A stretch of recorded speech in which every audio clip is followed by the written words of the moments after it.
লাইলা প্রথমে মামুনকে বিয়ে করলো, তারপর ইমন নামে একটা ছেলের সাথে কয়দিন প্রেমের নাটক করলো। তা ঘটনা কি?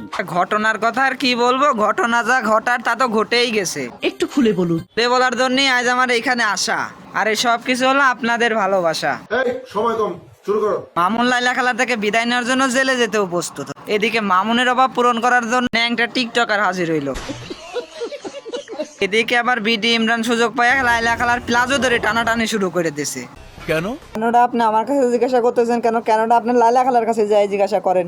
বিডি ইমরান যে সুযোগে সদ্ব্যবহার করবে এটা আমি নিজেও জানতাম না। বিডি ইমরান যে কাজ করছে এতে মামুন হয়ে গেছে তার সতী, মেহেদি শুভ হয়েছে তার পোলা, আর আমি হয়ে গেছি তার দুলাভাই। কি কিছু বুঝছেন? আসলে আমিও কিছু বুঝি নাই। মেহেদিকে নিয়ে সবার কোনো কথা নেই আসলে। ওর সাথে আমি কিছু কন্টেন্ট করার জন্য কন্টেন্ট করেছিলাম, কন্টেন্ট করা হয়ে গেছে। এই মুহূর্তে ওর সাথে আমার হাতে টিকটকের মধ্যে লাইলা খালা হয়ে গেছে একটা গায়। হয়তো এই কারণেই আমার চ্যানেলে কোনো সাবস্ক্রাইবার নাই। এই কবি কি কাজ তুই? আসলে এরকম অনেক মজার ভিডিও আমার কাছে আছে, এটা যদি তোমরা চাও তাহলে আমার চ্যানেলটাকে সাবস্ক্রাইব করে যাও।